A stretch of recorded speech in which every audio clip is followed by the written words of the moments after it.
اللہ اکبر۔ حضرت ثوبان رضی اللہ تعالیٰ عنہ یا عبداللہ ابن سلام رضی اللہ تعالیٰ عنہ کا بیان ہے کہ جب اللہ کے رسول مکہ سے ہجرت کر کے مدینہ آئے تو مدینہ کے لوگ استقبال کے لیے باہر نکلے۔ عبداللہ ابن سلام کہتے ہیں میں بھی بیچ میں داخل ہو گیا اور چھپ چھپا کر کے اللہ کے رسول صلی اللہ علیہ وسلم کو دیکھنے لگا۔ عبداللہ ابن سلام کا بیان ہے کہ جب میں جناب محمد رسول اللہ یا رخ مصطفیٰ کی طرف میں نے نظر ڈالی تو اللہ کی قسم جب میں نے رخ مصطفیٰ کو دیکھا، جناب محمد رسول اللہ کے نورانی چہرے کو دیکھا، مجھے یقین ہو گیا کہ یہ چہرہ کسی جھوٹے کا چہرہ نہیں ہو سکتا، کسی کذاب کا چہرہ نہیں ہو سکتا، یہ چہرہ اس شخص کا ہو سکتا ہے جو صداقت کی تعلیم دیتا ہوگا، یہ چہرہ راست باز کا ہو سکتا ہے، یہ چہرہ کسی کذاب اور جھوٹے کا نہیں ہو سکتا۔ اور کہتے ہیں کہ اللہ کے رسول صلی اللہ علیہ وسلم نے سب سے پہلے جس چیز کا حکم دیا اپنے لوگوں کو، کہا یا ایھا الناس افشوا السلام، کہ اے لوگوں آپس میں سلام کو رواج دینا، سلام کو پھیلانا، آپس میں سلام کو پھیلانا، جب اپنے بھائی سے ملنا تو سلام کر لینا، یہ جناب محمد رسول اللہ کی ہجرت کے بعد پہلی تعلیم ہے۔ آج کتنے لوگ ہوں گے بھائی بھائی سے ملتا سلام نہیں کرتا، پڑوسی پڑوسی سے سلام نہیں کرتا، لوگ اگر سلام کر لو تو مڑ کر کے دیکھتا ہے کہ لگتا کوئی پہچان کا تو نہیں، ٹینشن میں آ جاتا ہے کہ کون سلام کر کے گئے، لگتا مجھے پہچانتا تھا، میں نے کچھ جواب نہیں دیا، یہ اس سے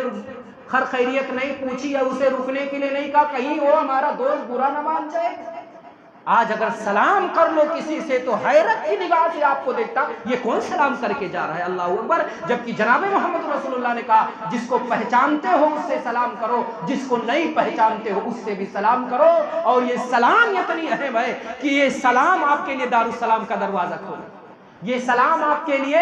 دارالسلام کا دروازہ کھولے گا، اور سلام ان اعمال میں سے ایک عمل ہے جو آپ کے لیے جنت کے راستے کو یا جنت کے دروازے کو کھولتا۔ جناب محمد رسول اللہ کی بڑی مشہور حدیث ہے، لا تدخلوا الجنت حتى تؤمنوا ولا تؤمنوا حتى تحابوا، اولا ادلکم علی شیء اذا فعلتموه تحاببتم افشوا السلام بینکم۔ جناب محمد رسول اللہ فرماتے ہیں کہ تم جنت میں اس وقت تک داخل نہیں ہو سکتے جب تک کہ تمہارا ایمان نہ مکمل ہو جائے، تمہارا ایمان اس وقت تک مکمل نہیں ہو سکتا جب تک تم ایک دوسرے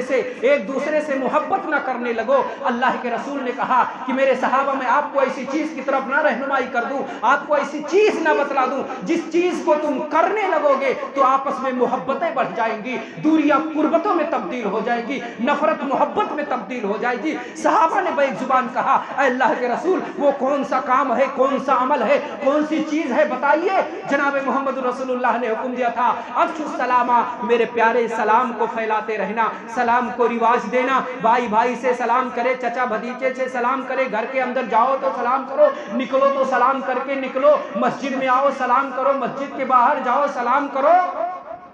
اللہ کے رسول فرماتے ہیں یہ سلام کرو محبتیں بڑھیں گی، محبتیں جب بڑھیں گی ایمان بڑھے گا، ایمان میں اضافہ ہوگا، ایمان کے اندر بڑھوتری ہوگی تو جنت کا راستہ تمہارے لیے آسان ہو جائے گا۔ تو سلام یہ آپ کے لیے جنت کے دروازے کو کھولتا ہے، یہ جنت میں لے جانے والے اعمال میں سے ایک عمل ہے۔ اللہ کے رسول نے دوسری تعلیم دی صحابہ کرام کو، وَأَطْعِمُوا الطَّعَامَ، اور کیا کرنا، کھانا کھلانا۔ ہمارے یہاں اس کا بھی مفہوم غلط پیش کیا جاتا ہے۔ ہمارے یہاں یہ ہے کہ امیر صاحب ہے تو کسی فقیر کو بلا کر کے کھلا دے، یہی دعوت کا مطلب ہے۔ اگر کسی کی اس طرح کی سوچ ہے تو اس کی چھوٹی تنگ سوچ ہو سکتی ہے۔ وَأَطْعِمُوا الطَّعَامَ عام ہے، امیر کو کھلاؤ، غریب کو کھلاؤ، فقیر کو کھلاؤ، پڑوسی کو کھلاؤ، مسلم کو کھلاؤ، غیر مسلم کو کھلاؤ۔ وَأَطْعِمُوا الطَّعَامَ، کھانا کھلاؤ، مسلم کو بھی غیر مسلم کو بھی، امیر غریب کھانا کھلاؤ، یہ اللہ کے رسول کی دوسری تعلیم ہے۔ اور غریبوں کا کھلانا، لوگ کہتے ہیں غریبوں کو کھلاؤ،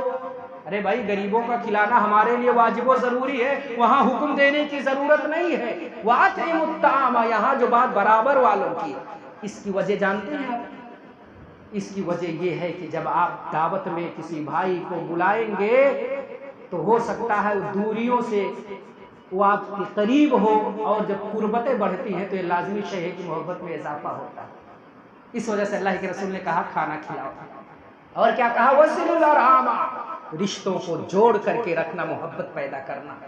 وَصَلُّوا بِاللَّيْلِ وَالنَّاسُ نِيَامٌ، رات میں تہجد کی نماز ادا کرنا، کیونکہ تہجد کی نماز فرائض کے بعد سب سے افضل ہے۔ تدخلوا الجنت بسلام، امن و سلامتی کے ساتھ اللہ رب العالمین کی جنت کے اندر داخل ہو جاؤ۔